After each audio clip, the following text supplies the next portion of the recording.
Oh, there you go. I was just like, is it working? It's not working. I don't know. I always start my streams going, is it working? I don't know.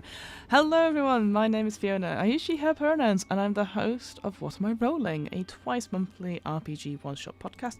I should really put that all up in the front, shouldn't I? Using the wonderful Nightbot that I've got going up here. Thank you for being here. If you're here, you're welcome in. Grab up a pew, etc. This is Too Long Didn't Read Tabletop RPGs, where basically for about less than 2 hours or so every couple of days, I decide to read through a quick start of an RPG that I've seen and I thought really like as well. Let me know in the chat if you've heard of or have played through today's one, which is Shiver by Parable Games.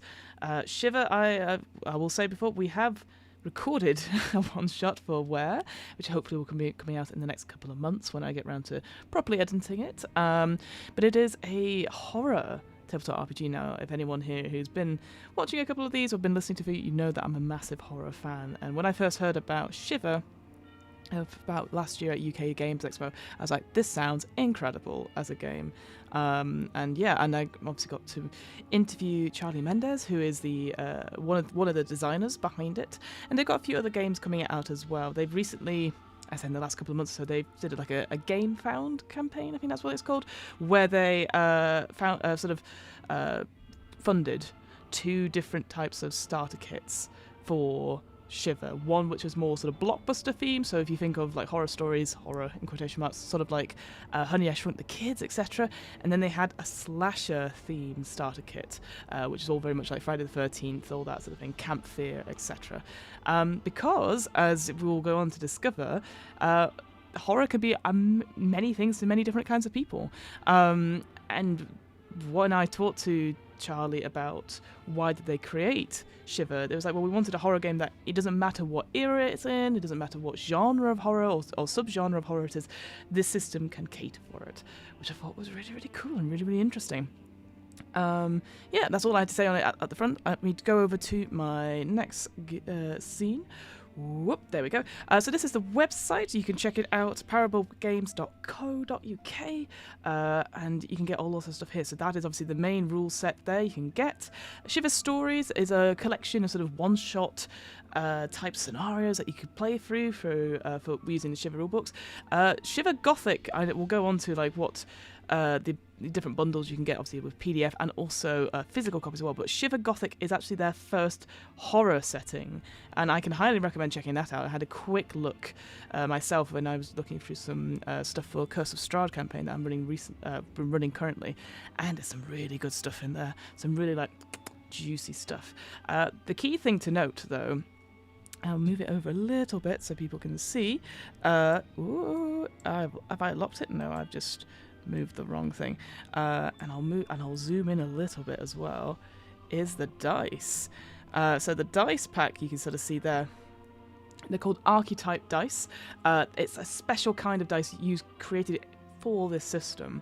I really like it. I know sometimes I've said it before. Sometimes custom dice can get in the way of certain things. I believe there is an alternative to using these dice, like a different sort of way to translate it if you're using normal d6s. But I must say, I quite like these dice. And I'd say as well for Shiver Gothic, you get something called the Monster Archetype dice. They're exactly the same thing. It doesn't really matter. They just have nice different symbols on it. So all good stuff on that front. But let's go to the product page, shall we? So there you've got it. Ooh, oh no, I buggered this up already. There you go. So there's the cover in all its glory. Yeah, so it was the People's Choice Awards winner in 2022 at the UK Games Expo.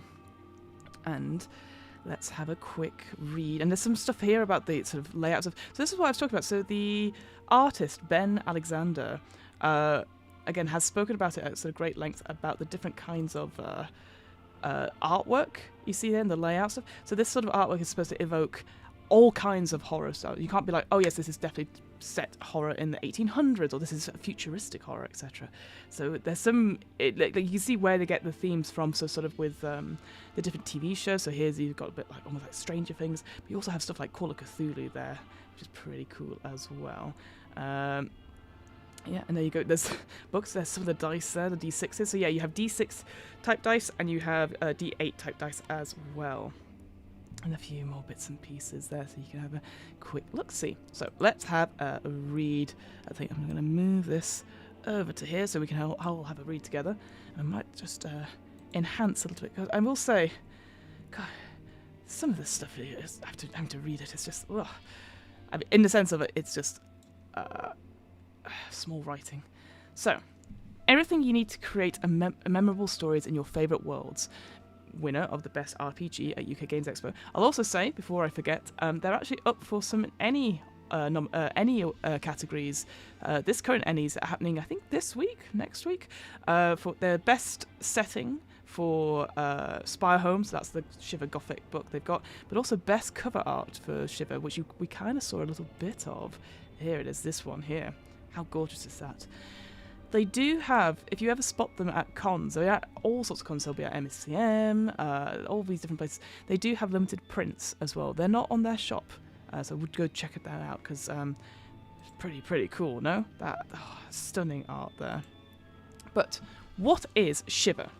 Shiver is a tabletop role-playing game that brings your favourite scary movies, spooky TV shows, and horror stories to life. Ever wanted to play through the plot of your favourite film on the tabletop? Or wanted to make sequels, pre-sequels, and original stories in the worlds of pop culture that you love? Well, Shiver lets you play that. Shiver is setting neutral, so you can play any story, anytime, and as anyone. Want to play a game of teens in survival mode against a zombie horde? Kids on bikes who dread exploring a haunted house on Halloween night? Perhaps a medieval monster hunter looking for a werewolf, vampire, or mage. Well, Shiver can help you deliver these stories and characters for anything from cult pulp classics to Cthulhu-fueled eldritch mysteries. Shiver is easy to learn, fast to play, and immerses you in the chaotic and dark-filled stories. Shiver's symbolic dice, so that's the archetype dice, keep you immersed in the story as well as cutting out pesky arithmetic for visual aids, which is great because I don't know if you're like me. I'm math sometimes I struggle. It was certainly a very sort of dramatic moment. So I'm like, 22, that sort of thing. Character creation is quick and easy with a simple skill point and ability system that will get you into the story and game fast. Shiver is perfect for creating your own one-shots or short stories between main campaigns, but you can also use it to create epic long stories by tying your one-shot stories together using rules for sequels, which I love. I love this. It has almost like a legacy type one if you look in the full cool rulebook. Shiver is inspired by many great bits of pop culture which we really wanted to play on the table, including Stranger Things, Dracula, Jurassic Park. Again, that's sort of that blockbuster type horror, right? Aliens, Evil Dead, Friday the 13th, Hellboy, League of Extraordinary Gentlemen, Gothic Stories, Hellraiser, Indiana Jones, It, Stephen King and his works, Fallout, H.P. Lovecraft, The Thing, and many, many more. And yeah, this is what you get with the full core book. It's 224 pages, detailed character creation, an easy-to-use character sheet, a ton of enemies and beasts in the back. It really goes deep into that stuff. Might not be able to look at that today. We're going to look at the quick start today because that's a little bit shorter. The Doom Clock rules to keep your story moving. I love this. If you've ever played Blades in the Dark, you'll have this sort of sense of clocks and like counting up to a certain point where all hell breaks loose, and that's what the Doom Clock is in this sort of setting. So I absolutely love that sort of thing. Thought death was the end? Think again and get haunting. So there you go. There's also a very cool director's screen. So yeah, you were called the director as a GM in that, which I absolutely love. The other thing to mention, though, of course, I appreciate dice are expensive. Like once you buy one set of dice, do you really need another? They do have a dice roller on their website, a free dice roller, which I'll open up just now so folks can see it. So it's all on this side here. Oh, it's useless if you can't see it, right? But this is what it looks like. Let me zoom out a little bit. She says, there you go. So that might look like absolute gibberish to you, but don't worry. We'll probably come back to it and have a play with it so you can actually see it in action. Because I think for this game, it is kind of important to see how this works. When we did our one shot of it, this was October last year when we were playing it, I did encourage the players to use the dice roller just because it was just a little bit easier on that front. There's also some other downloads here as well if I click to it. So the quick start guide, that's what we're using today. There's also an open gaming license which is quite cool as well, and of course the character sheet. Some great art there as well. So yeah, so that's what we're looking at today is the quick start guide. I'll be honest, I haven't looked at this since I last downloaded it, which is October, so there might be some differences between quick starts. You think, Fiona, why don't you download the latest one? And I'm like, I'm sure that is the latest one, because obviously the core book is now out and about in life, in places. So with all that out of the way, let's check on the Shiver Gothic. So Shiver Gothic, just so people know. So there's a couple of things. So obviously you get the core rulebook, but if you like, there is in the core rulebook, from my memory, there is a scenario that you can play. But the Curse Library is a collection of all these different sort of one-off, one-shot sort of stories, which is I highly recommend. I actually used one of those stories for the one-shot that I ran. But also Shiver Gothic, so Spire Home, that's the sort of setting that they talk about. Yes, that's right. So Spire Home is the sort of setting that got the Ennia nomination. And yet there's two sort of adventures, I would say. So you've got Secrets of Spire Home, and then you've got The Disciples or Dredgestone.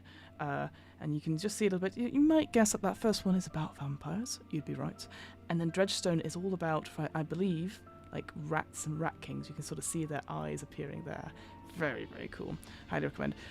There's also the art of Shiver as well. So Ben Alexander actually, shows his process and stuff like that, which is very cool. I think I'll just have a quick click on there to see if there's any examples. No, there's no examples. They're not going to give you any examples. But yeah, you can have it. You can check that out. Because it's quite a cool visual development, I'd say. There's some really cool artwork in here. Anyway. Enough of art. Take it away, Fiona. There we go. So yes, so this is the quick start guide that I have. Let me just let me just make sure I've got everything to hand as I'm just talking away, talking.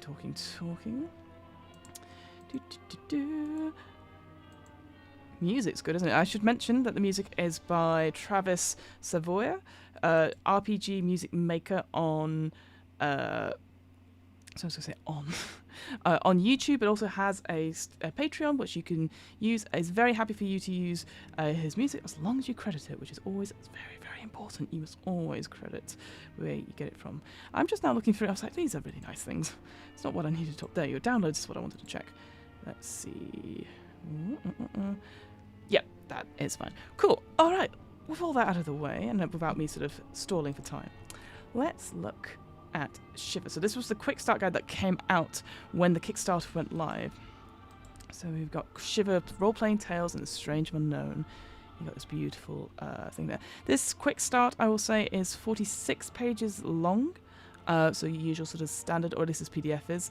And there you go. And yes, you go. Here's this tiny, tiny team that put it together. So Charlie Mendez wrote and designed it, edited by his brother Barney Mendez, and then illustrated by their friend Ben Alexander at Parable Games. I will say as well, Parable Games have got some other RPGs coming out. One that's just called Don't Play This Game, which is a solo journaling game, which is very exciting. That's going to be on Kickstarter fairly soon.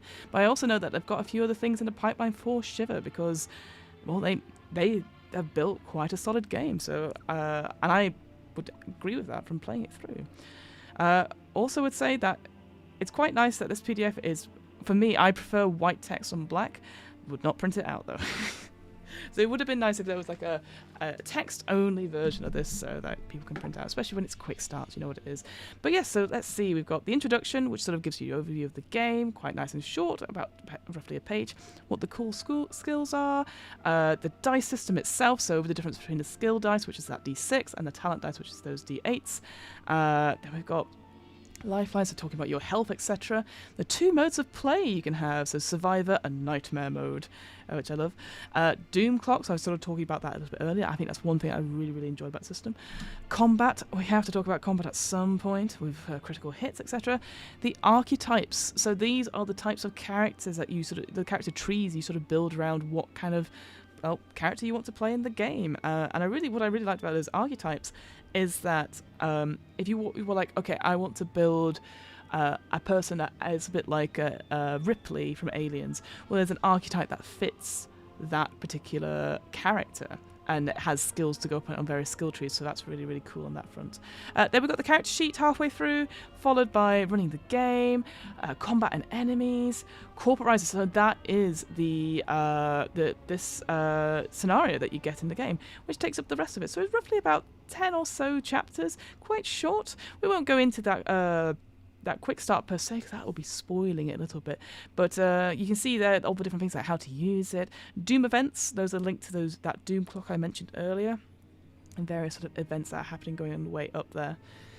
What to do for sequels, etc. And a glossary, and a thanks for playing. All good stuff. Oh, and there's an advert for Shiver Gothic. You can tell how long ago I downloaded this, though.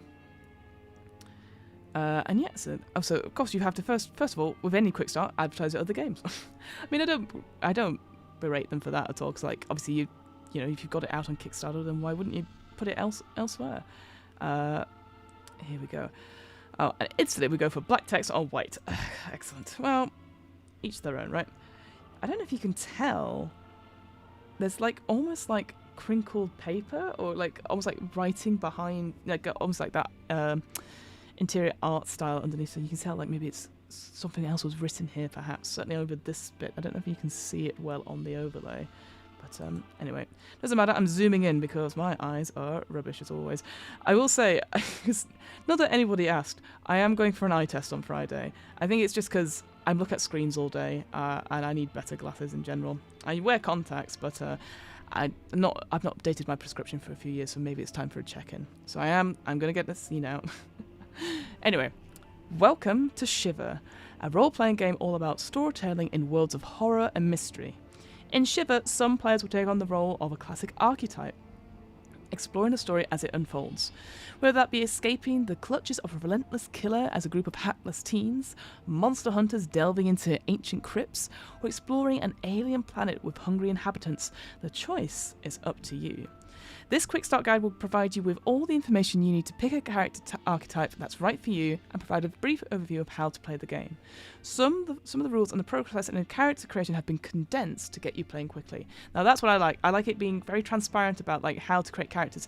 If it is a bit more of an involved process in the core book, just say that in the quick start.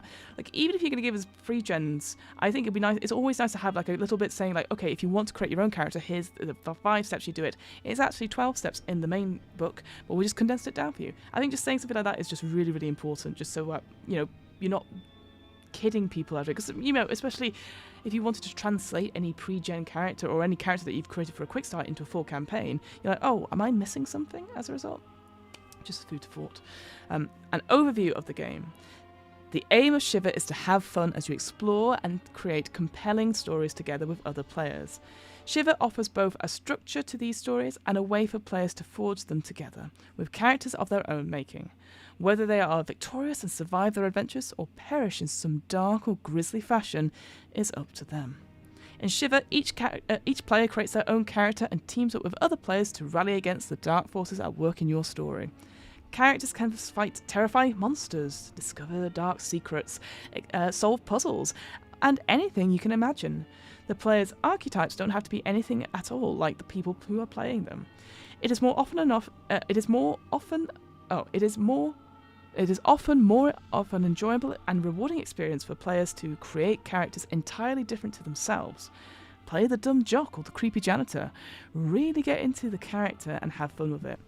You know what? I think that's a great bit of advice. I recently played in an actual play stream, Liminal, and everyone else had obviously really nice character concepts, and I couldn't really think of anything. And I just thought, what if I played a gentleman who liked to eat rubbish out of bins? Basically, I'd seen Renfield the week before, and I was like, what if I felt like my powers or my energy or my motivation comes from eating awful, horrible things, but it doesn't work. I'm just a greasy, grim-looking man, and it really worked. I actually really enjoyed that character, and I came up with so much from that one-liner concept.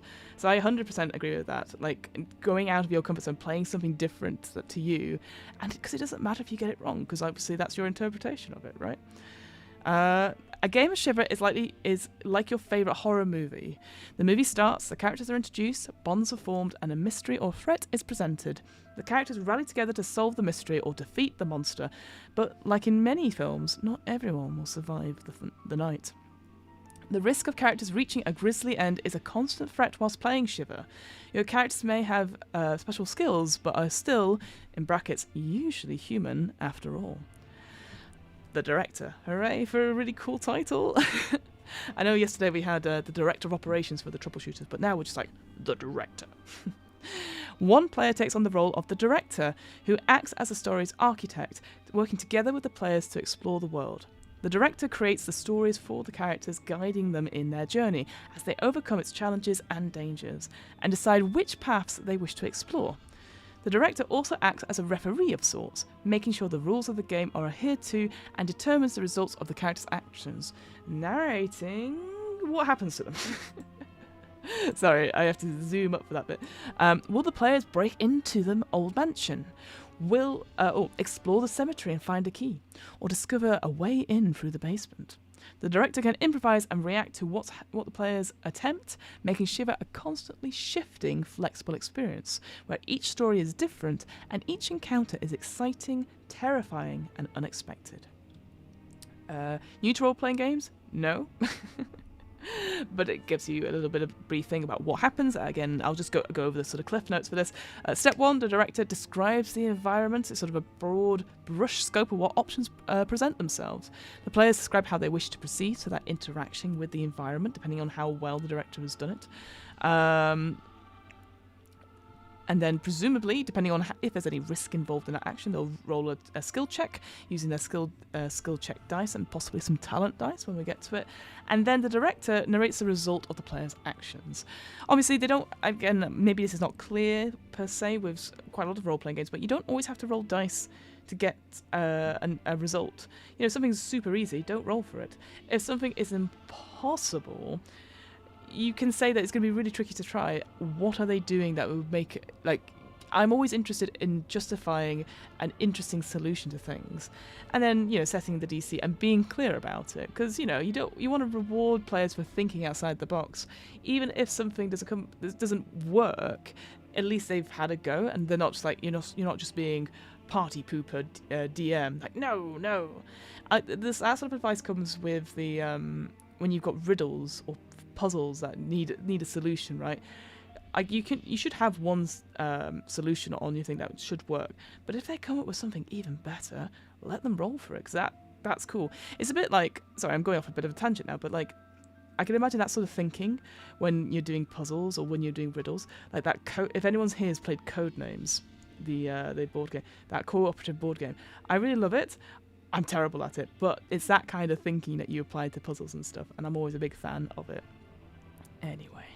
Anyway, the core skills. I'm going to zoom out a little bit so we can see the images, but then I'll zoom back in a second. So, Shiver is built around 6 core skills. Each one defines a Shiver's archetype and forms the core attributions you base your character on. These skills also correspond to actions you may want to take within the story and how well your character will perform on them. So the 6 ones we've got Grit, which is like sort of a fist, like punching up. We have Smarts, which is like a brain with a light bulb sort of cracked in it. Luck, which is almost like a leaf clover type thing, but with the middle bit missing. Wit is a key, a blue key. Heart is like a traditional sort of symbol of a heart, but it's almost like a rose sort of pattern on it. And then finally you have Strange, which is like an eye with like a lightning bolt in it, purple. So let's have a read in. So what's Grit used for? So Grit is used, enhance. That should do for the moment, yeah. So Grit is lifting heavy objects, running, climbing, punching, anything that requires brutal force or athleticism. Smart is investigation overall, improvising weapons and tools, using computers and technology. It's basically anything that requires you to use your brain. I know that's not always the case. And deductive thought rather than physicality. Luck is avoiding bullets by pure chance. Guess the combination the first time, never getting struck by lightning. If the outcome is random, then luck defines it. So depending on what kind of character you have, you might not ever really roll luck, I think, is the answer to that. But as I said, there are different types of archetypes that are based on these core attributes as well. So, and I wonder if they call it the Fool in this one, the one that's based on the luck archetype, but we'll see in a second, I know. Wit. This is like picking locks, sneaking, sleight of hand, fighting at range. This is a measure of mental and physical agility usually used for actions of a more dexterous nature. Heart. This is sort of persuasion, deception, performance. Any action that requires pure charisma, whether that be to lie through your teeth, charm someone to help you, or intimidate them to leave you alone. Strange. Magic, psychic powers, gruesome transformations, and other unnatural abilities. A source of fear and a resistance to it. Anything unnatural or scary is usually strange. And from my memory, strange, the archetype of strange, you have certain powers that you could unlock through this sort of strangeness of it, which we'll go through in a second. So what do you need to play Shiver? Well, this quick start guide, the role-playing dice, or the Shiver Dice app, so that web page I sort of talked about before. Pencils, pens, one or more person to play with, a quiet space, or 3 to 4 hours to play the game. Yep. The dice system. Okay, I'm going to take a sip of water, and then we'll get straight to it. Alright, so dice uses 2 different dice types. You know, actually, can I reach it? I might just reach it. I've got some of the dice here, so let me go grab some. I'd forgotten that I had... I should have actually showed them on the big screen, shouldn't I? So I'll do that in a second. I've got... sorry, I get very excited when I look at my dice. But yeah, I'll grab some out, and I can show... I'll probably show the other ones as well for the gothic ones. Let's go to big face cam. Hello. So this is what they look like. They're not as vibrant, I would say, than the ones in the stock footage stuff. So that is a skill die, and here is a talent die. Ooh, that's my face. Don't focus on the face. There you go. Symbols on there. You see that sort of, I was going to say, this sort of star thing. That is a, it's not called a random one. What's it called? It's talent symbol. I just saw it on the screen there. So that's the talent symbol, and that will come into use later. Basically, it's like a catch-all for a certain symbol. So if you've not rolled the symbol you need, but you roll a talent symbol, you can use that interchangeably, almost like a blank tile in Scrabble. But let me show you the Gothic Shiver archetype dice, just slightly different. So first of all, here's the grit one. So that's more of a, still the same sort of hand. Oh no, come on. Still a hand. Then you have a foot for the there you go. A foot for the wit. Then luck is this, it's almost like a trident symbol. Wits is a brain in a jar, which I love. Heart is like an ankh, from ancient Egypt. What's it? And then strange. Have I done them all? Yeah. Sorry. And strange is like almost like an eye symbol, but it's actually a little face in the middle of an eye. And actually looking inside, I had only just clocked this. There's like ink inside it as well, so all bad juju stuff. On the similar thing, so yeah, the talent dice, the main difference you can see, so obviously we've got the talent symbol and you've got the strange symbol, but look, it's covered in blood. Love it. Massive fan of that. Anyway, sorry, I thought I'd show you that because I really like it. Anyway, back to the quick start guide. Apologies. So, as I said, the skill die is a 60-sided die. Each one has a different symbol, representing one of the Shiver's core skills. So, grit, wit, smarts, heart, luck, and strange. The talent die, so that D8, but it's unlike the skill talent because it only uses 2 different symbols. The talent symbols, represented by the 5-pointed star, and these count for any core skill symbol other than strange. There are also strange symbols on the talent die. Some faces have multiples of the same the same symbol on one face. In total, there are 2 double talents, 3 single talents, 2 single strange and 1 double strange. If you've ever played Fantasy Flight's Star Wars, that's a similar process, right? You had like successes, triumphs, all that sort of malarkey on different coloured dice. Same sort of business there. So, when making a skill check, when characters want to take an action, the director will ask them to make a skill check. This will determine how successful the character is at the action they wish to take. Each skill check has a core skill associated with it, which determines what dice the player must roll for their character. For example, a character's path is blocked by a heavy object and they want to lift it out the way. The director must decide which core skill would be used for this. In this example, physical strength is required, so the director would select grit for the skill check. So far, straightforward. Excuse me. So here's an example of what it would look like on your character sheet, by the way, how it is sort of represented. So you have the core attribute at the top there, saying what it is, so grit, and then how much of that, how much is in that sort of pool of your core skills, so 5 there, and how much talent you would have in that as well. So that's a 1 per se. So, and yeah, there's an example there. But some objects are heavier than others, and so some skill checks are a bit more challenging. To reflect this, the director assigns each check a challenge rating, so a CR. Challenge ratings range from 1 to 5, and their difficulties spread out like below. So, getting a 1, easy challenge, medium, 2, 3, hard, 4, very hard, and 5, near impossible. The director determines the challenge rating based on the weight of the obstacle. So in this example, the director decides 2. It's a medium challenge to lift something out of the way of the corridor. Generally, it's best to keep the challenge rating hidden from the players and to describe instead the obstacle that they're facing. Fair enough. I mean, that's not how I necessarily play. Again, it's a little bit, certainly with a system like this, you might want to be a little bit more straightforward, perhaps, and be more, like, just to get them going. But each to their own, obviously. The dice pool. So once the director has set the core skill for the skill check, it's time to roll some dice. The number rolled is on the skill check is referred to as the dice pool and can be put together in the following steps. Woo! Hello, Daniel. Hello, Dead Toothbrush. How are you doing? How are you doing? Welcome to Shiver. you missed it earlier, but I'll quickly show you of the cool dice we get with this system. So you've got like the usual sort of dice, which are these ones which have individual sort of faces on it. My face is going to take it up, and you've got some D8s there as well. But on the horror, it's a horror RPG, but in more horror stuff, you get they got a bloodstained one there. So we're just going through that. We're just going through the main mechanic just now. Thanks for joining. So we've set the core skill.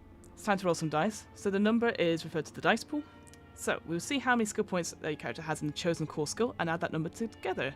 So you see below we have 5 in the core skill, so that will be 5 skill dice we have there. Talent points then, how many talent points have you got in the chosen skill? And then add that number of talent dice to the pool. So here we have 1, so that would be 1d8. Then you got to consider, do you have any special skills in the context of this check to add dice to it? So any special abilities that your archetype might have with it. These may be skill or talents dice, depending on the individual skill. If you're unsure, we'll ask the director, so the GM of the game. Advantage and disadvantage. If your character is disadvantaged in some way, subtract the necessary amount of dice from the pool. If you have received any advantage, then add that necessary advantage. Now, I seem to remember, depending on certain things, it depends on what, which dice you subtracted. I think normally it is skill dice, but for certain disadvantages, you also take away talent dice as well, which is quite brutal. Luck bank. Do you have any dice banked in your luck pool? Decide if you want to add them or not. This must be declared before you make the roll. So again, that will come a bit later, but because luck is an interesting mechanic here.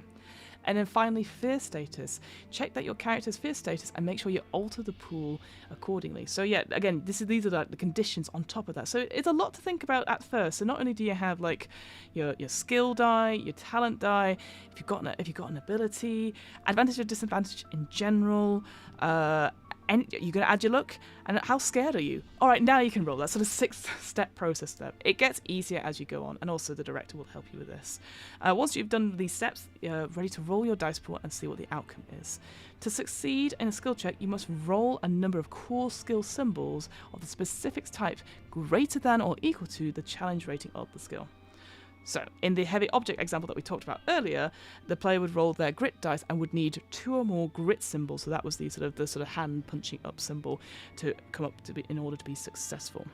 Fancy, yeah, I know. I you know me. I love a good custom dice. There is a dice roller for this as well. Actually, I should bring that up so you can give an example. Let's do that. Actually, let's do it live. Bringing it up. So if I go to Parable Games, go to the dice roller and move it across. Alright, so say I wanted to put in 5 core and 1 grit, 1 talent. Let's say everything else is simple for now. If I just click on this, it tells you what you get. We get only, no successes, but 2 strange. Not a good sign. But that's the idea. So that there you see in the dice roller, it shows you what you actually get. We got 3 wit in that. No, 3 smarts in that, sorry. It's so bad. Yes, we've got a strange, not only on the skill dice, but on the talent dice there as well. So that's how you would read it in dice roll. I kind of wish it was over here on the right a little bit, so we could actually see it. Or it would be a bit more obvious, or maybe even have like an animation for that, but that's just me asking for stuff, isn't it?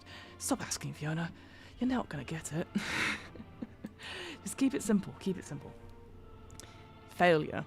In Shiver, failure has consequences. If a player fails to roll a number of symbols required to succeed in a skill check, they are not able to complete the action they wanted to take. They may also incur a penalty for failing. If a player fails to check, they count the number of strange symbols they have rolled. So on that previous one, I rolled 2, right? For each symbol rolled, tick the doom clock up by 1 minute, bringing perilous situations even closer. So this is what I love about it, is that you might fail, but you might not roll any sort of strange symbols. You'll be like, okay, fine. But every time you get a strange symbol, and certainly if you've got a strange archetype that uses the strange symbols that tick up those minutes to the doom clock, which I know it's going to talk about in a second. Oh, it's great. Again, it comes from that. It's very inspired by that Blades in the Dark sort of clocks mechanic for there. Yep, talks about the dice there. But here's a dice conversion chart. Again, that's really good. Like I said, I sometimes find these really difficult though, so I would probably print this out for the players to see. Just so we've got it all. See, with the talent dice, you get more examples of these talent symbols. So overall, it should be good. But man, I did so poorly on that roll before. But there you go. I like how luck is always 6. That makes me chuckle. Alright, lifeline. So lifeline, see the bottom of the page. So here's an example here. It's going to be hit points, isn't it? Lifeline represents your character's physical and mental health, which can be damaged when you come under attack. When it all runs out, you're knocking at death's door. Each character starts with 16 health dots, so they can lose before dying.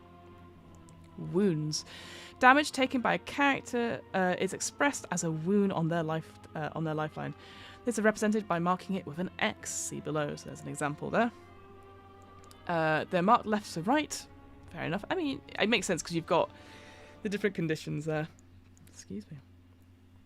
You can also use counters or tokens to mark your lifeline. Dealer's choice. Armor. To help your chances of survival, you can wear armor to protect yourself. If your character is wearing a piece of armor that is hit by an attack, roll a single skill die. On a luck symbol, so a 6, wounds taken from that attack are reduced by 1, and the armor remains undamaged. On a strange symbol, which I believe is a 5 on the skill jack, the wounds are reduced, but the armor takes 1 wound. So I quite like that mechanic. That the armor isn't necessarily it's gonna break at some point, right? It's also a slim chance, really. Like a third that you won't be hit, and then a 6 that it will survive. I can't do maths. I never did maths at school. On any other symbol, there is no effect, and you take the wounds as normal on the lifeline. Each piece of undamaged armor has 2 health dots. When a piece of armor has used all its health dots to mark with wounds, you may no longer gain its benefits. Yeah, and here's an example here. Each piece of armor is rolled when attacked. So if an attack Whilst wearing 3 pieces of armor, you would roll 3 skill dice, 1 at a time, designating which die is for which piece of armor. Yeah. Sounds good. Speed. The speed of a character or enemy determines how far and how fast it moves. There are 3 states of speed, and these are shown below with how far it can move in a given turn. They've also been converted to hexes if you wish to play on a grid map. Nobody wants to use grid maps. Stop trying to make it a thing. Stop trying to make hex a thing. So you got slow, average, and fast. So 20 feet, 30 feet, and 40 feet. Yeah. Every character has a starting speed of average. Certain skills and certain equipment can increase your speed to fast, whilst injuries, flaws, and attacks can render you slow. Speed can also be used to settle chases and other scenarios where it may be unclear whether you can outrun or escape a threat. Be warned, some enemies can move much faster and faster due to... Oh, much further and faster, not much faster and faster. Much further and faster due to their unnatural nature and agility. You may be fast, but are you fast enough? As long as you're faster than the person next to you, you're fine. Hello, Hazard Sprites. Hello, how are you doing? Shouldn't you be at work? I should be at work. No, it's good to have you here. I'm just talking about Shiver. I think I've talked to you about it before, Hamilton, but it's one of my favourite horror RPGs. Weirdly enough, I was talking to Am today about it because obviously they were in the one shot I recorded, which hopefully will be out. I'm going to try and get it out for Halloween, so that'll be good. If the player loses all 16 health dots, they are at risk of death, but Shiver can be played in 2 modes, which can handle death and difficulty in different ways. We either have Survivor mode or Nightmare mode. Survivor mode allows players to potentially escape death. If you lose all 16 health dots, they are rendered unconscious and at death's door. Whilst at death's door, the player may only roll their luck pool when their character's turn to act, in an attempt to resist falling into death's clutches. A single success keeps them alive, a fail causes the player to perish. A character at death's door can be stabilised by another character through healing item skills or a smarts check of CR2, so they need to get 2 smarts symbols on a roll. When stabilised, the character regains 1 health dot and is unconscious until the threat has passed or more healing/rest is administered. So, your bog standard, easy stuff. Hey, what's happening at the back there? No, Nightbot does not like all caps. I'm so sorry. I'll see if I can get that sorted for next stream because I do talk in all caps. Yeah, even my bloody captions are in all caps, so it looks like I'm shouting just now. Meanwhile, the other mode is Nightmare mode. It's less forgiving. If a character loses all 16 health dots, they die permanently. Like, no thank you, done. Which I do quite like that. It just makes it a little bit simpler. When in Nightmare mode, each time a character loses a quarter of their health dots, they receive a negative effect due to their injuries. These effects remain until enough wounds are healed to restore that quarter. Yeah, that makes sense. So these were the ones we were looking up here. So we've got weakened, limping, trauma, dead. These are quite tough conditions. So weakened, you choose a core skill, so any of those 6 that you have, and reduce that skill level by 1. Okay, so you're like a little bit tired, a bit exhausted, the usual when you're running from Freddy. Limping, your legs give beneath you, reduce your movement speed to slow, so you're only moving 20 speed per turn. Trauma, you take such a hit you begin to lose a motor skills. Choose one. Either select a core skill which you have a talent point in and reduce it by 1. Alternatively, choose an ability, and whilst in this state, you can no longer use that chosen ability. So those special superpowers that you might get at character creation, that's brutal. That's brutal. And I think I seem to remember that you reduce the talent point there. It's not the skill. I seem to remember. And then dead is that you die. You're dead. You're dead. But it's okay. No caps, but it's okay for Hamilton to skive off from work. Nightbot has a weird morality. I mean, you gotta take it up with the Nightbots. That's all I'm saying. Doom Clock. When a player rolls their dice, there's always a chance of failure, but in Shiver, failure can have darker consequences. The Doom Clock represents an analog clock that ticks forward the player's inevitable doom at midnight. The Doom Clock can be tracked on the 3rd page of the character sheet, which is at page 16, so we'll see it in a second. So the mechanics of the Doom Clock ultimately rely on the actions of the players. When the players fail certain checks or perform certain actions, the Doom Clock ticks up. At 1/4, something bad happens. At 1/2, a terrible event strikes. At 1/4, things get even worse. And at midnight, all hell breaks loose, sometimes literally.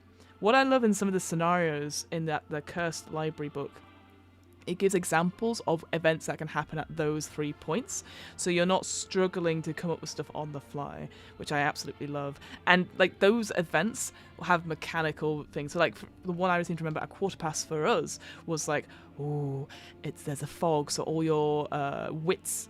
Yeah, your sort of wits checks, they are at a -2, so to look out into the field, which is great. So what ticks up the Doom Clock? It doesn't just tick up at the whim of the director, rather every minute closer to midnight is a consequence of the player's actions, decisions and failures. There are certain actions that tick up the Doom Clock, so whenever they fail a skill check and roll a strange symbol in the pool, the Doom Clock ticks up for 1 minute for each strange symbol rolled. Now, I didn't really get this at first, I wasn't really sure, but actually now that I've played Alien, it's a similar sort of mechanic with the stress dice and 1, so it's a very similar thing. When a player fails a fear check, the Doom Clock ticks up by a minute. Fear checks, I think you're supposed to do them more often than not. I don't think I did enough of them when I did the one-shot myself, so you must remember to do fear checks, and remember that when they fail, it goes up by 1. The Weird archetype has many skills that tick up the Doom Clock when used. So there is this delicious thing with that Weird archetype. You're like, I have these skills, but in order to activate them, I need to like dob up the clock by like 5 minutes. Yeah, okay, why not? And so you have the other players around you going, don't do it! And the weird archetype player's like, I must do it. It's ultimate power. And then certain flaws from backgrounds also tick up the Doom Clock as well. However, as all good games are, there are ways to turn back the clock and avert the doom striking. Positive actions and decisions can help keep the doom at bay. You can do this through the following things. So you could either do double luck. So if you roll 2 luck symbols, you can use both of these rolls to instantly tick the doom clock back by 1 minute. There is also like a thing that you could also bank luck as well. So you might, depending on how you feel about it, but that's quite a good one. Story milestones, so reaching certain milestones in a story can tick it back. Clues and items. The director may reward progress by allowing you to tick back the doom clock when important items or clues are discovered. And then skills. Certain skills in the player's arsenal can be used to tick back the doom clock as well. Dan, why are you not working? Is it not home time in Berlin? He's on Dan time. All right, let's go for it. Oh, combat. Let's go. When investigating the dark places of the world, you will almost certainly encounter various monsters. Monsters that want to eat, dismember, or infect you. And whilst fleeing in terror is a solid option, you may have to fight your way out. Not every character is going to be an amazing fighter, so keep on your toes and think about what suits your character best. Do you need to fight the enemy head on, support another ally who's taking hits, or maybe just run and hide in the closet? Trying to be the hero can be fun and rewarding, but always a risk, as combat can and will get you killed. Turn-based combat.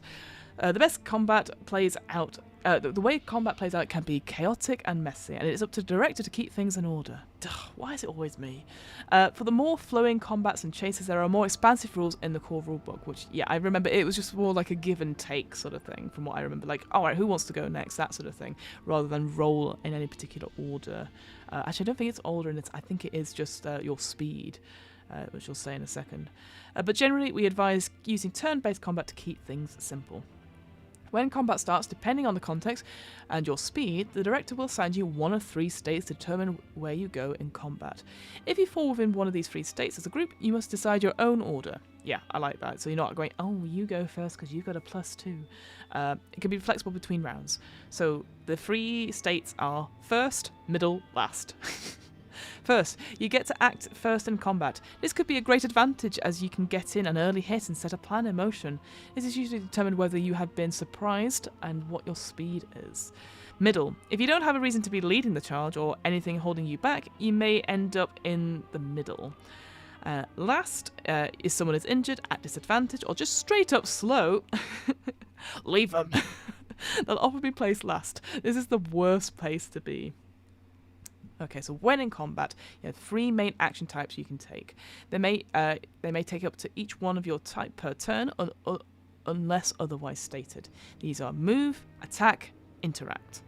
A move is like it sounds, you move your character within a maximum distance that your speed allows, whether that is running across a room or climbing a ladder. An attack is when a player makes an attack against a target. Unless stated by a skill or an upgrade, players can use 1 attack on their turn. Great. And then an interact is pretty much everything that isn't an attack or a move. It could be using an item, escaping from a brawl, healing yourself, using a non-attack skill, etc. If you choose not to use an attack action on your turn, you could use 2 interact actions instead of 1. So that's a good thing to know. I'm a badass. Oh, we know that, Dan. Not like you goody good. I'm having ciggies and whiskey at the back of the bus. Oh, cool kid at the back of the bus there. Oh. Very cool. I wouldn't be sitting with you, Dan. Sorry, I'm not that cool. Using weapons and attacking. When you make an attack, more often than not, you'll be using a weapon to help you deal more damage. Each weapon has a core skill associated with it. The greater the character's skill in that area, the better they are at using that weapon type. So yeah, so if you're using, like, say, a ranged weapon, that's probably going to be that that wits one, that sort of dexterity one. So hopefully you'd be better at it in that. Each enemy has a challenge rating, which determines how many successes you need in the skill check in order to make a successful attack. So yeah, there's lots of like putting stuff together. It feels very modular, perhaps. So, we're going to get an example here. So, for example, say a player wants to hit a werewolf with a baseball bat. The baseball bat is a grit-based weapon, and the werewolf has a challenge rating of 2. Therefore, you, the player, must roll 2 grit symbols to inflict the weapon's damage. If you roll less than that, then the attack fails to hit. Great. And then here's an example of like combat can get quite hectic, so it has a breakdown of what it could look like. So moving, interacting, attack, etc. Roll your dice. Perfect. Brawling. Brawl. When you enter close range within 5 feet or 1 hex, if you're using a map with a hostile energy who is not already engaged, you are engaged in a brawl. When in a brawl, you may try to escape and exit the brawl by moving away from the enemy. To attempt an escape, you must use an interact or an attack. When attempting to escape, each enemy in your brawl may take an attack action against you, so attack of opportunity. Okay. If any enemy applies the grapple or prone effect to your character with one of these attacks, you fail to escape the brawl. Ooh, that's pretty brutal. If you defeat an enemy, rendering them dead, or apply certain conditions, then you are no longer in brawl with them. Okay, so this is where it gets to, I think this is where Fiona's brain shuts down a little bit. It's like, okay, you're engaged. If you try to leave, you got to use up one of your things, and then they can make an attack of opportunity against you. I guess unless you have a skill, perhaps, or an ability that you can just skip out of these things. Overwhelm. Enemies vary in threat and difficulty, and sometimes they may be a bit too much for one character. Teamwork can be key in taking down stronger enemies. This is where the overwhelm comes into play. When 3 or more characters engage in a brawl with a single enemy, that is of a size class large or smaller. Oh, that's a weird wording there. That enemy's CR is reduced by 1 to the minimum of 1. That's very useful. You should get him! Everyone charges the giant. This represents characters working together against an enemy to bring it down. Oh, this excludes giant and colossal. This excludes giant and colossal creatures as they are too big to overwhelm by puny humans. The effect of overwhelm can be broken if another enemy engages one of the characters, overwhelming the enemy and removing them from the brawl. Yeah. Damage, immunities, resistances, and weaknesses. Some enemies are resistant or even immune to certain types of damage. Others have crippling weaknesses. To fight tougher enemies, players may need to understand them to bring them down and find a weak point can be key. So, we've got immune, resistant, weakness. Okay, yes, so again, if you've played any D&D, same sort of thing. Immune means no damage types at all, it's immune to it. Resistance, it only takes half the wounds rounded down, and weakness, it takes double them, because it's, you know, it's like zombies and radiant damage, you know. That was either a badass or a hobo. I mean, I'd watch that Netflix show. Who is that mysterious person at the back of the bus? Oh, they're drinking whiskey and cigarettes. Damn. Critical hits. Cracking an enemy with a devastating blow can turn the tide of the fight and is often the result of a critical hit. It occurs when a character succeeds on a skill check, attacking an enemy with 2 or more successes than the enemy's challenge rating. For example, say I was attacking a zombie with a critical rating of 1. If I rolled 3 successes, then I would have done a critical hit. I mean, yeah, that is quite impressive. When you achieve a critical hit, the number of wounds you deal is double. Cool. Easy enough. Makes sense. Depending on the core skill used, though, there is also an additional effect related to that. Words. The critical score, it's the same as well. So if you get critical with a grit, you bash the enemy to the ground and give them the prone condition. Wit, your fast hands allow you to strike again. Roll another attack against an enemy in range. Oh, that's pretty cool. Smarts, you strike a major artery causing the enemy to bleed.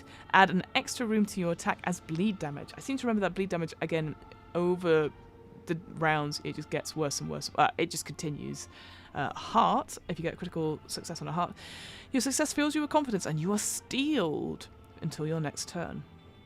Luck, critical success on a luck check. Roll your luck pool. For each luck symbol rolled, add an extra wound to your attack. Ooh, that's pretty good.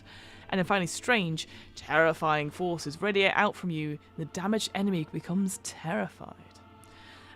If you roll your pool and it contains 3 or more dice and every symbol is a success, it is known as a full house.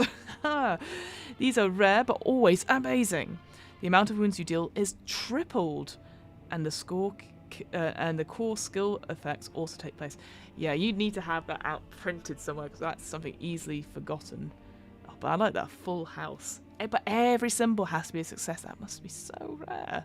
So rare. Advantage and luck. Okay, let's see what this is saying. So, the favour of the gods is a hard thing to come by, and luck is something that shouldn't be sneered at. It can be extremely powerful, even save your life. So look, when rolling skill checks, if a luck symbol is rolled, it doesn't contribute to the success, but it gives the player a luck point. A luck point can be banked and then spent by the player on their next skill check, adding an additional skill die to their pool on that roll. So I got this wrong in the one shot. I think it was like an automatic success, but it's not. You add a skill die to the pool. But only 1 luck point can be banked at any time, and only the Fool, I knew they were called the Fool, the Fool archetype through specific skills can bank more than 1 luck. Good to know. Advantage, so when a player role plays well or comes up with an ingenious plan that gives them an edge on the situation, the director can reward them by granting them advantage. This can be expressed by giving the player an extra die to roll in their pool for a specific... there we go. It's split into minor and major. So minor will be an extra skill die. Yep, that's what it says there. And then major if the player comes up with something extraordinary or make things very hard for them not to succeed, they can give them an extra talent die to roll in their pool. This will significantly raise the chances of their success. Yeah, because from a 4+ on the D8, it's a talent symbol. Absolutely. Advantage is always given at the director's discretion, so make sure you think inventively, play to your strengths, and maybe you'll be rewarded with an extra edge to help you survive. But meanwhile, with the disadvantage, when a character is hindered in some way or is up against some difficult odds, they may be placed under disadvantage. Works the same way as advantage, but in reverse. So, if you get minor disadvantage, it means you remove a skill die from the pool to roll. Major disadvantage is that you remove a talent die from your pool. But if you don't have a talent die in your pool, you remove 2 skill die instead. Oh, damn. That's brutal. Once again, disadvantage is given at the director's discretion and always relies on context. If the character is heavily injured or is attempting something very difficult, this may occur. Certain effects can also impose disadvantage for a player on certain actions. Stealth and hiding are favourite things in a horror game. Facing enemies head-on is not always the best or wisest course of action, and you may find yourself wanting to avoid the threats rather than engaging in it in combat. If an enemy emerges that kills the character in one hit, then maybe it's a good cue to run away. Stealth. If a character wants to remain unseen or attempt not to bring attention to themselves, they will need to attempt to enter stealth. To enter stealth, you must roll a successful wits check. The challenge rating for the check will depend on the environment and will be set by the director. When in stealth, your movement will be reduced to slow. However, the enemies are less likely to spot you. Enemies will be at major disadvantage when trying to see your location, and if an enemy can't see you, they can't make an attack against you. I can't see it, so it can't see me. I know that's not how it goes, but I can't remember where that's from, though. Hiding. Oh no, stealth attack. Sorry, I messed up. That's actually no. Attacking from stealth gives you major advantage on that attack roll. Once you make a stealth attack, enemies will know your location, obviously, and will remove you from stealth. Hiding. Sometimes you can be cornered and need to hide, whether that's under a bed or in a closet. Sometimes you need to make a quick decision. Hiding from enemies follows a similar pattern to stealth. Determine where in the environment your character will hide and roll a wits check. The combination of the hiding space and the roll will determine how successful the player has been in hiding. If you just see their shoes poking out from underneath the curtains or something, or behind a lamp. Remember, if the enemy can't see you, you're not... if the enemy can see you, you're not hidden. So finding a good hiding spot out of their line of sight is important. Hiding under the bed, although cliché, will obscure you from view. But going behind the curtain... Oh my god, I didn't read that bit! But going behind a curtain where your feet are still on show is a surefire way of getting caught. I generally hadn't read that line before. Enemies have varied levels of wit and will have a chance to spot you depending on how well you've hidden and whether they are actively searching for you. It's like a game of hide and seek, but with the higher stakes and murderous intent. If the enemy is within 5 feet of your hiding place, you must succeed on a wits check to remain quiet and still as to not alert your pursuer. I like that. Again, I would put that as an optional rule, but that's a really cool way to get into character and get into sort of like the feeling of like, oh no. Okay. And now we go on to the archetypes. Oh, excellent.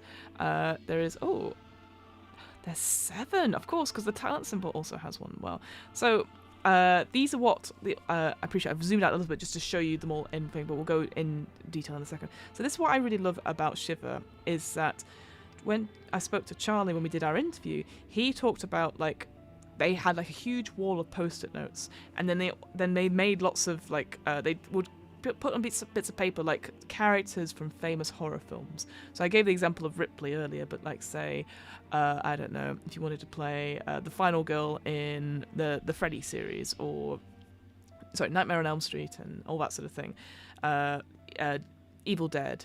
If you wanted to do if you want to do Ash, there you go. I almost forgot his name. If you wanted to do Ash from Evil Dead, like how would you do that? And you would do it, and then they would look up and go, oh yes, that Ash would be the warrior type. The 11 from Strange Things, oh, she goes into the weird type, and etc. And that's how they developed the archetype system, which I really love that idea, just having this big wall with all these post-it notes and stuff, and then putting various famous characters from horror films that people love and cherish, and be like, yes, you can play that person in this game. Yes, you can play that person in this game. So I just thought that was a really cool fact. That's Fiona's fun fact there. Anyway, meanwhile... So across all great stories have been figures that reoccur again and again, each contributing to their compatriots' enduring survival or pushing them away from their fated demise. Together you are strong. Alone you won't last long. In Shiver you play a certain archetype, each with a set of skills and strengths that align to a core skill. For the quick start guide, a pre-generated character is made for each archetype for you to choose from, so choose wisely. Yeah, absolutely. I will say in the core book, you can go up to, I believe, level 15.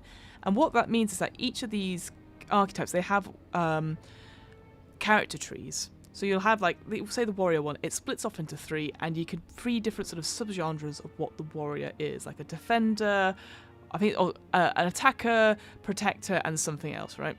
A brute force person. And each of their sort of, as you put a point into each branch, that means another ability is unlocked.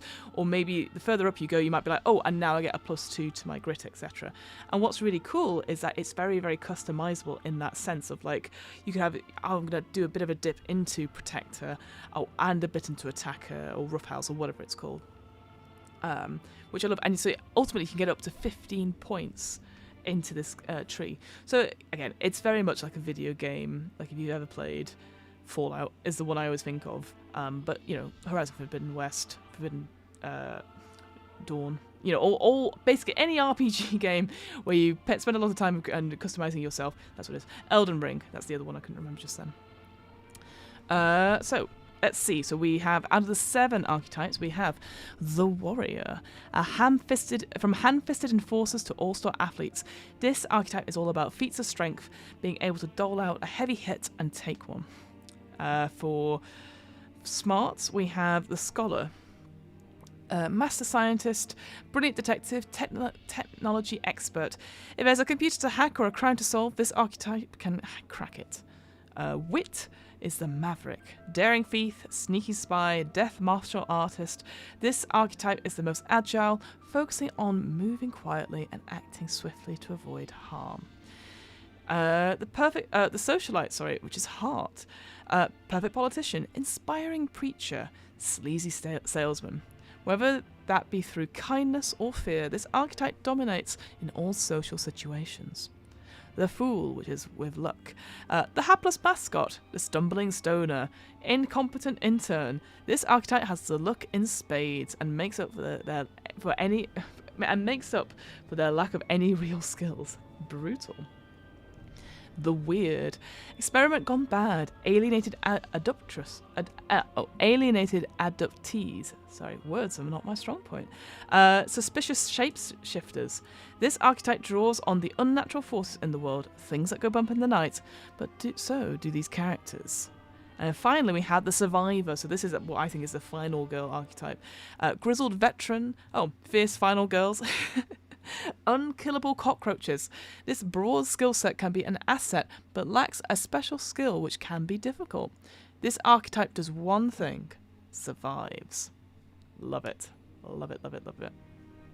Alright, so now it's going to show us what the character sheet actually looks like.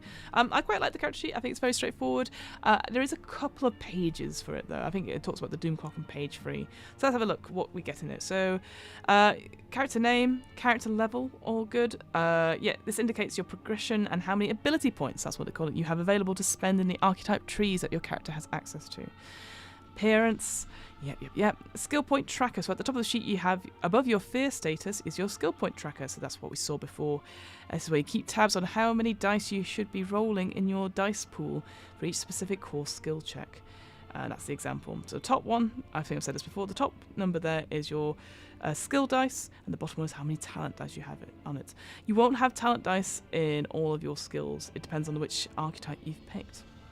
You've got player/character info, the abilities, so this is where you get your unique abilities from each of the archetypes, the speed, your luck bank, which you can, we've talked about that, flaws, weapons, armors, fear and fear status.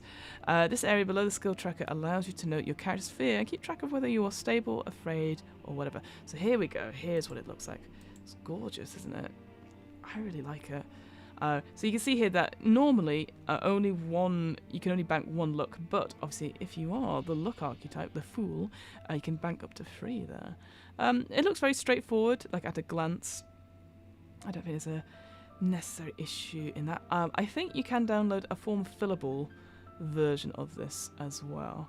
But yeah, it seems to be all on one page. And then we go into running a game. So... zoom in once more. Fantastic. Starting your first RPG and running a game for your friends can be an intimidating prospect. Remember, even though you're the director, you're also playing the game to have fun too, just in a different role. Many roles, in fact. This part of the guide will help you get to grips with directing and running your first game. So to summarise, the director takes on 5 key roles when running a game: a creator, storyteller, actor, arbiter, and player. Now, the Doom clock was mentioned earlier, so this is a great tool for maintaining pace and adding tension to roles, but don't be afraid to play around with its workings to suit your game better. We've provided Doom events for quick start story corporate rises, which is later on in the book, but these are just ideas. You can come up with your own, improvise on the spot if you like, whatever works to help your players feel the consequences. Doom events can sneak up on you and tick up at an opportune moment. Don't be afraid to replace a more bombastic Doom event with something more subtle and creepy to maintain the mood and pace. The harsher consequences can be always worked in later. Maintaining the mystery of the Doom clock is also up to your discretion. You can announce that something is the direct effect of the Doom clock, or leave your players guessing, nervous about not knowing what consequences are the result of a Doom they generate. I think that's quite cool.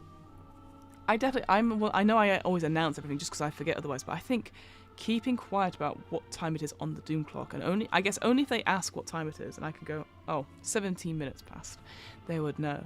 So yeah, there's a little bit of mystery, a little bit of mystery to that. I like it.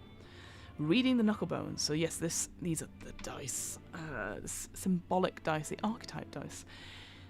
The symbolic dice don't always offer a binary win or lose scenario, but you can use typo there. You can use this to your advantage in deciphering an outcome. Granting players surprise successes or losses with a catch can add real fun and flavour.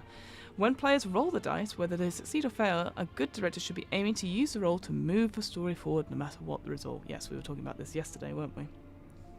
Every roll has consequences that affect the story and drive things forward. This can also help encourage roleplay from players. As a director, you can point this out in the highlights of the rolls, and there's an example there. So, Sarah rolls her heart pool to try and convince a bouncer to let the group into a fancy club. She rolls no hearts, she rolls no heart symbols, but rolls nearly all grits. Okay, Sarah, that's a lot of grits you've rolled. How do you think you played the situation? Asked the director. I use my physical presence and muscles to intimidate the bouncer into letting us in. That's great. He cowers out of the way of your bulk and lets you all pass. I guess that's that. I mean, technically, it's supposed to be a hearts. Oh, it doesn't matter, does it? But remember, this can go the other way. If a player rolls a large amount of strange on the same check, they could stub their toe and take damage, or the racket they make attracts an enemy. The dice and the symbols on them help you tell a story, so be flexible, have fun, and delve into reading the player's fates. Now, this little bloody table is a very interesting one. Again, I would have this printed out somewhere. So this is to indicate the ratings of your monsters, essentially. So you see the DEFCON symbol, that's what the colours they have there. And then what it means. Now, I appreciate this is like, what are you talking about? So, if you have a creature, if you have a monster that is this colour, if it's amber, that means it attacks, because it gets a set amount of dice to roll. It only succeeds if it ever rolls grits. If it's blue, it succeeds if it rolls, I believe, a grit and wit. Yellow, grit, wit, and smarts. I believe that is the case. I'm sure it's going to prove me wrong in a second, but that means the higher up they get, the more chance they can roll any of these things. I don't know what luck is. I can't remember what that is on that front. Things from what I remember, this did me over, and I had to reread this section quite a few times. I'm sure it's about to tell us. Combat and enemies. When the players are running about flailing swords and trying to blow up stuff, things can often get quite hectic and in some cases repetitive. Keeping a handle on combat and keeping it engaging for the players is always a fine balancing act. For keeping combat under control, there are 3 elements you need to take care of. There's organising the players, good luck with that, geography, where they are, and enemies, keeping track of enemies' health and position. Also to clearly establish their order using first, middle and last descriptors. Also think about whether you use their action and get creative with their reactions to keep things tense and your enemies scary. If enemies don't feel like credible threats, combat can quickly start to feel dull. Enemy reactions. When attacked by when attacked by players, enemies have reactions when successfully hit. This adds an element of uncertainty and tension for the players as they are unsure how your enemies may react. Ooh, here we go. When an enemy is hit, the director rolls a single core die, so that's a d6, to determine what happens. Oh, maybe I made a mistake. So these are the reactions to this. It's because it's on a separate page. That's probably why I've not got it wrong. The monsters have more reactions depending on their DEFCON level. Green having one when grit is rolled. What? And black having 5, gaining reactions cumulatively as the enemy becomes more dangerous. What are you talking about? Green is luck. I guess everyone always all the types have that one, perhaps. That's so weird. Oh no, it's going to say here. When a luck symbol is rolled, there is no effect as the player's gotten lucky in that case. I think it's supposed to say amber there. Amber having 1 when the grit is rolled, and then black having 5, because that makes more sense. Oh, honestly. But yeah, when a luck symbol is rolled, there is no effect as the player's gotten lucky in that case. See the previous page. Or again, some typos in this particular quick start. For the breakout down of what the reactions are available for creatures on different DEFCON levels. Not all monsters are the same in their behaviour characteristics, which is why in Shiver many of the enemies are split up into different categories of reactions, but for this quick start guide we have included just one for you to use for now. See bottom. Cool. The bruiser reactions. Heavy and tough enemies which are not the most mobile but are physically intimidating. So here's an example. So if you have... Yes, she's saying, looking at it, yes. So here's some of the reactions you can get. Retaliate. The enemy furiously slashes at the nearest character, dealing them 1 blunt damage. Oh yeah, I remember there was something to do with the different kinds of damage types. Shove. The enemy targets a character in close range and shoves them a medium distance away from them. Savage Strike. The enemy makes a furious blow against a character in close range, maiming them and dealing 2 blunt damage. Oof. Fling. The enemy targets a character in close range and throws them a long way from them, dealing 2 blunt damage. And then finally, Monstrous Regeneration. The enemy rolls its grit pool, and for each grit symbol roll, they heal 1 wound. Oh, brutal on that front. I'll be honest, this sort of section isn't making too much sense. In the core book, it does make a little bit more sense. I think they've obviously nailed it down briefly for certain things.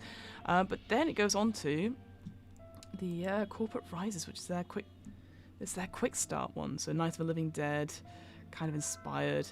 We won't go into it too much. I like how they do have a content warning for gore, animal experimentation. The usual, definitely very much Resident Evil. Well, I can't remember what their new TV series. I think it was just called Resident Evil, wasn't it? Oh, watch list. Dawn of the Dead, Resident Evil, The Reanimator. I haven't seen that one. Also, how cool is that? How cool is this image? So cool. I love the yellow in the eyes. Looks really cool. But let's look at some examples of. Tell you what, I'll read out the introduction, and then we can look at some of the Doom events, and then see what the enemies are like in this. Because I appreciate this is quite a short, quick start. So the rest of this will be this one shot. So this short silver Shiver one shot takes place. This one shot places the players in a corporate hellhole of the Hollow. Mega corporation Cornwall consolidates underground research facility. Escape from the lowest levels and make your way to the surface to survive. So what I'm gonna zoom in a little bit so we can read this text. So this is what you would read out. This is sort of the prologue you'd read to the players. Cornwall consolidated. Tech giant, world leader in various areas of research, has the resources and the wealth to make dreams come true. They exist on the cutting edge of future technologies, medicines and science. Getting to be the best, though, is a tricky business, and the company is rife with secrecy. Their base of operations, the source of their success, and the wellspring of ideas, echoes the secrecy, the hollow. Deep underground, the hollow is hidden from prying eyes. Its location a well-guarded subterranean secret where the bulk of the company's research takes place. Scientists, engineers, chemists, and many other great minds are buried deep in their work for a better future. Mostly. Some secrets are more secret than others, and the company hierarchy fiercely enforces this. Which brings us to you, the players. Some employees are high flyers, some are getting by. You are at the bottom of the barrel. The rock bottoms, aptly named as your base of operations, in the lowest depths of the hollow. Feels very IT crowd, isn't it? From dead-end experiments to sanitation, this is where careers go to die. Some have accepted their fate and continue to work away, whilst others still try to climb the corporate ladder to higher levels. The lowest levels receive the least funding and care, which is what has led to this current situation. Something terrible has gone wrong on the upper floors. An experiment gone awry. Something the company doesn't want to get out. The rock bottoms, however, have no idea how this has happened. The alarm system on their floor is out of order. Oh, damn. And has been for some time. The upper floors are evacuated. Something has been unleashed. And it's time for the rock bottomers to climb that corporate ladder to survive. Ooh. Always get that alarm system checked, guys. Don't leave it till the last minute. And here's some pre-gens you can have. We've got security officer, mailroom master, rodent researcher, HR representative. Yep, gotta have them in. A janitor. Ooh, a Maggie 47, a clinical trial clone. And then Bobby B, the intern, who's the survivor. Oh, here are the Doom events it's got suggested. So, a quarter past, the dead rises. Zombies begin to pursue the players from the floors below. If still on the rock bottom floor, more zombies can fall through the mailroom chute and begin to roam. At half past, you lose a companion to the shambling tide. One of your NPCs perishes at the hands of the undead. We would make that choice between Sinclair Fields and Liz Norris, so those are some of the NPCs that they have, letting the players decide who they can save and, more importantly, who they sacrifice. It's like that bit in The Walking Dead Season 1 Telltale game where you could pick between two people, and it's heartbreaking, and it stays with you for the rest of the episodes. At 1:45, your escape route is compromised. Use the escape pods in the secret lab. There will be one less than the number of players available to use. Someone will have to stay behind. And then midnight, the doom clock is full, the horde roams free. Zombies spill into the secret lab and other areas of the facility. The amount of zombies will increase and begin to slowly pursue the players at a relentless as a relentless shambling mob. Ooh. Oh, I like this. Some hints and tips. Handling players' indecision. Sometimes you reach a point where the players will struggle to know what to do next, knowing where to go, or what's the best move. There are many ways you can handle this. Use an NPC as a guide, or introduce enemies or an environmental threat to move things forward. Yeah, always introduce enemies. That's more fun. Because I always feel like I'm really bad with guides. It's just me going, ooh, the answer to the puzzle. Ooh, my first is an apple. Patient X boss phases. Ooh, when you enter a combat encounter with Patient X, depending on the hit points, they might find it easy or hard. To modulate the difficulty, you can decide what attacks and abilities Patient X has in its arsenal. For example, say for the first half of the fight, it says on the ground, swiping at the group. When it loses half its health, it can use its wall crawler ability to skitter up the wall and change tactics. That's quite cool. Yeah, because it feels very video gamey in that respect. All right. So we're gonna. Oh, look at that image! I love that. It's so vibrant, that red on the green. So here are some of the examples. Cool. So yeah, this is what I was talking about before. So here's an example of an enemy. This is what kind of an example of the hit block the block you sort of get. So it has 8 hit points, wounds, critical rating 1, and it's slow. It doesn't have anything for size. Presumably it's just human size. And its attack is it uses its grit skill. It doesn't have any talent dice, interesting enough, this. But if it hits, they will take 2 blunt attack for that. Also has this ability. So it says, this creature can consume a dead... carrion feeder is what the ability is called. This creature can consume a dead creature, friend or foe, and regain 5 hit points. Once consumed, the creature cannot be resurrected in any faction. Yes, and then you've got the immune. Again, missing the... Oh, well, I guess... It's just reduced down, isn't it? So you've got your immunities, your resistances, and your weaknesses. So yeah, any attack, any weapon you're using, you'd have to get at least 1 success in that, which is good. Now, the red, the bruiser, the amber, I believe that's the... You roll... So yeah, you're going back to the... I'm going to see if I can get this right. So you go back to that DEFCON rating.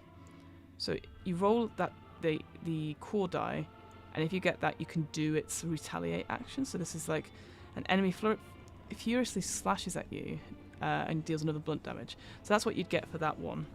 And then the higher up you goes, you could pick any of those reactions. Or you roll that reaction, that's what you get. I think that's right. Oh, hello there, Tails, Colossus of Bronze. Become a zombie mancer. Revive all the zombies and make them eat cheese.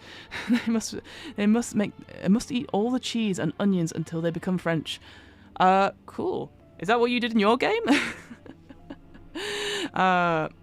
Nice to have you, dear. Thank you for coming along. I'm just reading through the quick start guide and just seeing what there is.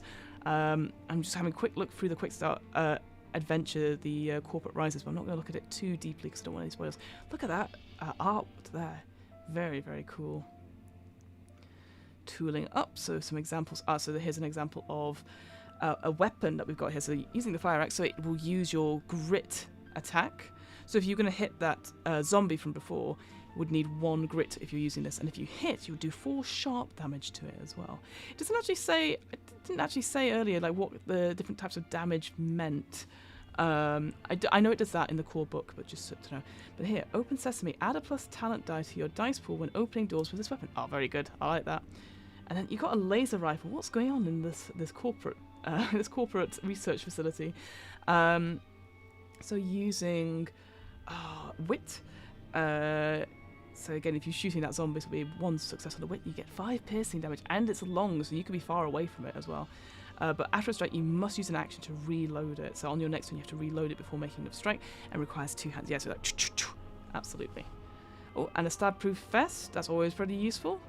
Your resistance to sharp damage. Oh, there you go. So I guess, yeah, certain arms and stuff may be you're resistant to certain bits of damage. That's good. You'd be resistant to that fire axe, but not for the laser. So you would take half that damage, any damage taken. There's shock ability there. Keep on going. Ooh, the Ankh of Horus. Very cool. A carved Ankh symbol made from a bright blue quartz. A powerful life-filled energy swirls inside, so that uses heart as well. If it's being used, if it's successful, that's going to be 3 soul damage. Abilities: you've got ward. Enemies targeted by the relic must make a challenge rating 2 heart check. If failed, they must use their next move action to move their full distance directly away from the bearer. Ooh, very cool. And then Horus Blessing. What does that say, Q? Oh, I know what this means. This is something to do with the how often you can use this ability per Doom Clock event, I think it is. Oh, it says there. I'll have to look it up properly. Roll your heart pool. This item heals 2 wounds plus an additional 1 wound for each heart rolled. What does it say on 9? Oh, let me go on to 19. What does 19 mean? Are zombies blunt or sharp? I think they're just bags of meat, Talus. Cool stream. Thank you very much. Well, I'm doing these sort of read-through of RPGs, usually quick starts and stuff, and just a ways of accountability thing. So I appreciate you being here. Here we go. 19. Just a 19 on this one. Doesn't say, does it? Organising players. Geography. Hits. Not so sure. Oh, maybe it's here. Perhaps. I don't know. Doesn't matter. It's a shame. It's a shame. 'Cause I think again, you know, I appreciate this is obviously quite an old quick start, obviously from the original campaign. So maybe maybe it's maybe I'm just being an idiot. QPD. Normally, I think that must be QPD. I think that is 2. Basically, from what I remember from the core book, is that certain abilities would operate or activate like once per quarter of the doom clock or once per session, etc.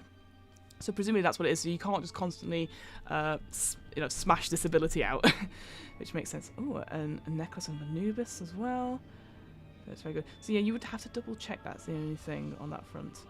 God, the Spear of Osiris is 7 piercing damage. That's pretty brutal. You know what? I do think there's a glossary at the end, so we can check it properly in a second.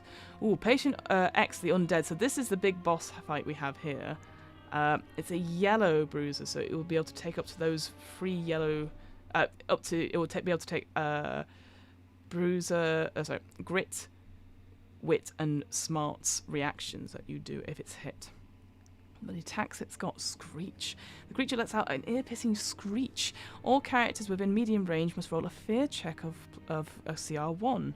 Also alerts the other enemies in the far range. You know what? I don't think we've done fear checks on what that really means in this quick start either. Or at least it's not in lots of detail. So that's a bit of a shame. Wall crawler, so yeah, that's what it's looking for. And then, yeah, I want to say that is once per doom clock. That's what I think it's supposed to say. Once per doom clock. It's the sandstorm ability it's got there. Okay. Whoop. Patient Zero. Oh, I guess because of obviously all the Egyptian motifs, the original Patient Zero is probably a mummy. Yeah, that makes. Sorry, I got there. I got there. As an epilogue, one big experiment, sequels. So yeah, this is the other thing that's really cool about Shiver is that it talks about like what you want to do if you want to play through a similar adventure but with similar characters or characters are connected to the next one. So he's got some examples here like time junk. So time ticks forward a couple of months, maybe a couple of years. The characters have changed over this time, forged by their experiences down in the Hollow. This can be a great excuse for players to change or hybridize archetypes. So yeah, that's how you can multi-class in the different archetypes, which is pretty cool. Or company experiments. You are transported to a new secret location. Or facility, owned by the company. Here they're kept prisoner and experimented on to keep them silent about what happened in the Hollow. That is, until they decide to break free. So like the Maze Runner, kind of, in a way. Uncovering conspiracy. Characters escape the Hollow and go to the press, but their story is not believed and is suppressed by the company. One way to prove what happened is to sneak into another facility and gather some evidence. What horrors might they unearth? Maybe Patient X was not the only experiment of its kind. Very cool, very cool. Oh, and here's an example of a map you could use for it. A very straightforward, very simple map again. That's quite a nice one to have. If a zombie is a red bruiser, does he breathe fire? No, does not, unfortunately. It just means the different kinds of reaction they have and how much tougher they are. So these yellow bruisers, if we go back up here, it's a little, where is it? Where is it now? So see here, those red bruiser reactions. So what happens is that if your monster gets hit, you would roll a d6, and depending on the core skill you get, so in Shiver you get specialized dice that tell you what it is, and so if you got a 1, that means you probably rolled a core skill, so they will be able to activate their reaction here, which will be retaliate. But the yellow bruiser one, so that Patient X, they have access to all 3 of these reactions. So again, at the end of, if they've been attacked by something, you roll a d6, and if you get 1, 2, or 3, they can use one of that reaction, basically like legendary reactions at the end of stuff. But no fire, unfortunately. But I'm sure there are actually creatures in this, in the core book that do it. It covers all sorts. They covered what are they called? Jack-o'-lanterns. What is it called? No, not called Callahans. What am I thinking of? It's in the Black Cauldron, that's what I'm thinking. The Headless Horseman. There you go. It's got like Headless Horseman, it's got aliens, it's got all sorts. Any type of horror you want to put into it, they've got a monster for that, which is very, very cool. But scooping along to the end, because we're almost there, I'm going to check if there's anything else. Maybe it'll say in the not the quick start, in the glossary at the end what those things mean. So yeah, some more examples of some maps here.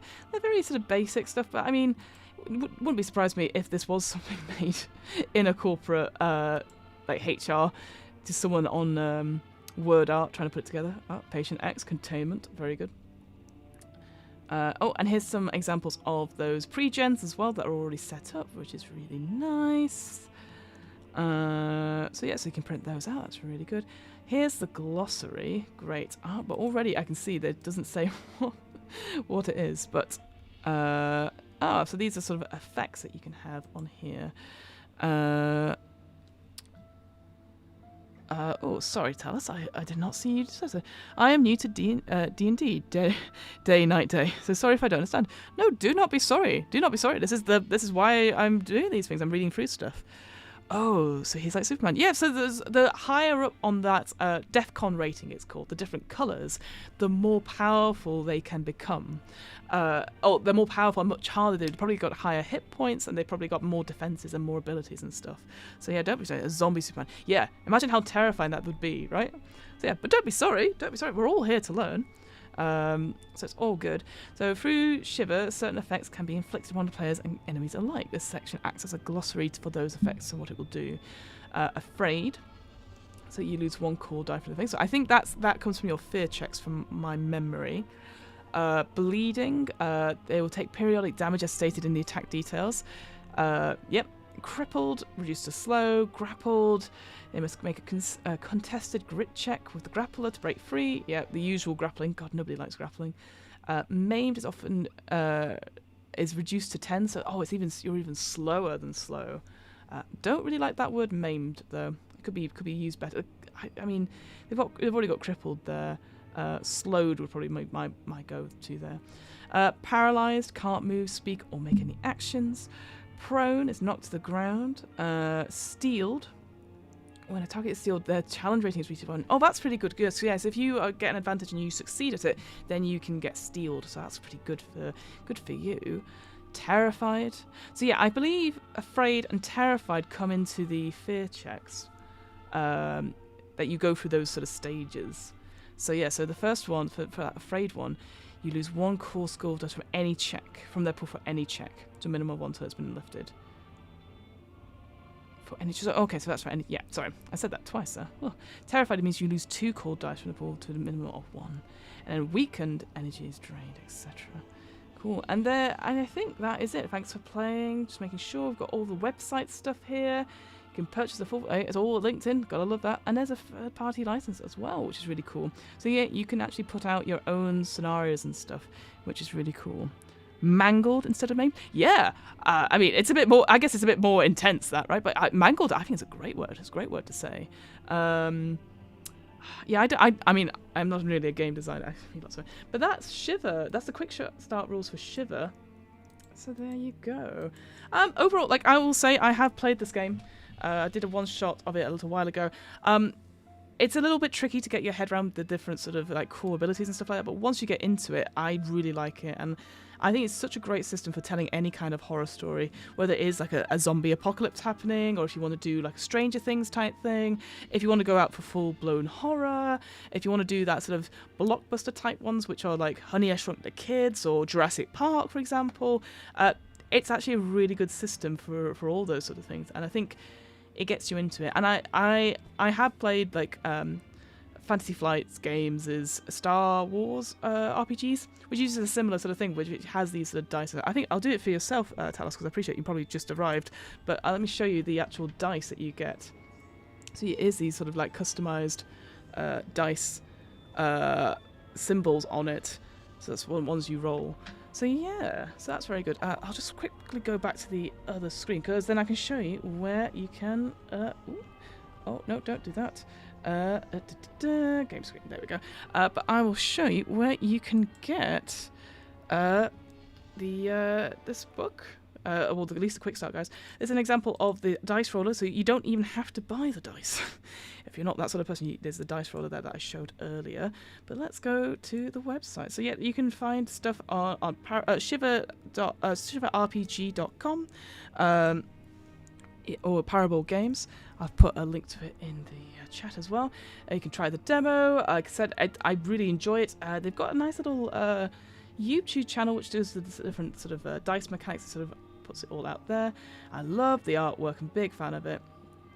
And yeah, they're really nice guys. The Mendes brothers and Ben Alexander, the artist, the illustrator, is really good. And yet you can get all these. So that's what I was talking about before. The Cursed Library has all these different one-shot things, which is really cool.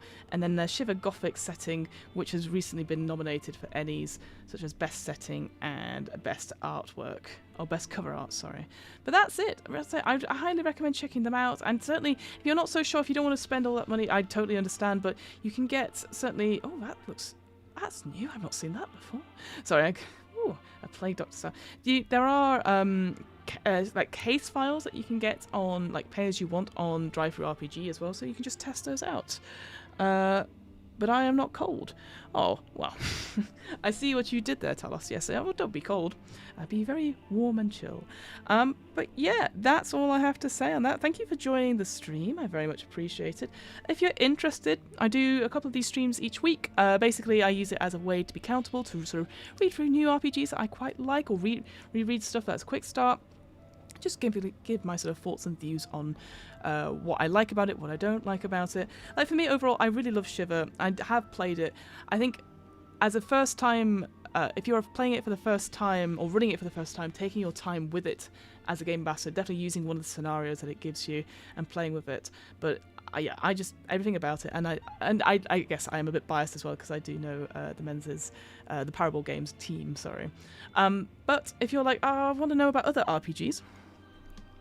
Big Pig. If you want to know about all other RPGs, please check out my podcast, What Am I Rolling, which is a twice monthly RPG one-shot podcast. We do lots of different RPG systems that aren't necessarily D&D, so that's Dungeons and Dragons. And we just have a little bit of fun there. If you're interested in all that sort of malarkey, tell us, what's your favourite RPG and what's your worst? Oh, that's a fantastic question. Thank you for asking. As you can probably tell, I actually read a lot of RPGs, so I don't necessarily have a particular favourite. One I can say that just now that's coming out on the podcast just now is one called Die, the RPG, which actually I'm going to read through next week, again for the stream. And that is Die, the RPG by Rowan Rook and Descartes, and it's based on the comic book series by Kieran Gillen and Stephanie Hans. And that is about you're playing people who are playing a role-playing game, and then they get sucked into that role-playing game. So it's goth Jumanji is what it describes itself as. It was really, really fun. Had a nice amount of crunch to it, and I really liked it. Worst though, I don't think I've had a worst RPG. I've had difficult ones, I think, running through stuff. One that I will say challenged me quite a lot was User is Typing Message Sent, which was like a solo RPG, and it was about social anxiety and about how would you do all these conversations and stuff. And I got a bit cross with it at the end because some of the rules was missing from the game, and the game designer hadn't bothered to put it in, and even though they brought it up in the feedback and stuff like that. So I found that a bit of a tricky one, because I like the concept of it, but I don't know, gamifying social anxiety, maybe not the best. But I'm always up for different RPG suggestions and stuff. Let me know, tell us what your favourite RPG is. Maybe we'll cover it at some point. But just to end off as well, if you're like, what do I want out of you? I do have an offer code for Tabletop Dominion. So if you type in WAIR, so that's WAIR, into the checkout, you get 10% off your order. And they've got some cracking dice there. Fortunately, they don't do Shiver dice, but they do some really nice, like, liquid core dice, which is always my sort of favourite. And they've got some nice flower ones as well. So if you're like, I need some new dice, go check them out there. If you're keen to know more about RPGs in general, final thing I'm going to sort of plug before I end this stream, come join our Discord. This is the WAIR and the DMBC Discord, so that's the DM's book club. So if you're like, I just want to know about D&D, we also have a weekly book club podcast, which is myself and my co-host Hamilton talking about some bits of D&D lore and what we like about it and what we change about it. Because we're definitely big fans of any kind of RPG or role-playing game is really good, but we want to make our own stories, and how can we take stuff and be inspired by it? Because ultimately, everyone should have a go at playing role-playing games. So there you go. My favourite RPG is Skyrim. Ah, so like a video RPG, very good. So I'm more talking about tabletop RPGs where you roll dice and stuff. But I've never really played Skyrim. It's just not my sort of cup of tea personally. But hey, that's really cool. Really appreciate you coming to chat to us about it. That's it. That's all I've got for you this week. I'm not going to be back till next Tuesday, where we're going to be talking about Die, the role-playing game, and that's kind of it. I'm just awkwardly just waiting for the stream to end. But thank you so much for those people who stuck with it. I appreciate you chatting on Twitter and YouTube, and we'll hopefully see you around. I'm going to look for the end of stream buttons thing, and I'm going to wave awkwardly, and hopefully see you next time. Bye!